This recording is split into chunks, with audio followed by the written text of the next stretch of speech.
أحب أقول إن إحنا كمجلس إدارة حالي بتنتهي مدتنا القانونية في خلال أيام قليلة، وبنتمنى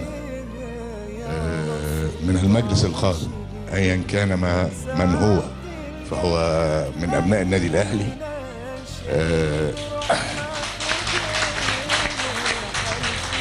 واحنا متعودين انه زي ما بقول دايما انه اختيارات الجمعية العمومية الذكية والواعية للنادي الاهلي دائما ما تختار من هو اصلح لادارة شؤون النادي الاهلي على مدار النادي الاهلي من عادته، وده اللي كنت انا بقول ايام الانتخابات برضه موقف زي ده وتقريبا شكل مماثل لده.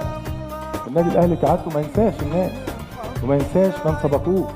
احنا بنشكر جدا مجلس الاداره السابق برئاسه المهندس محمود طاهر وكل مجموعته، انهم كان ليهم دور في خطوه ايجابيه للنادي الاهلي.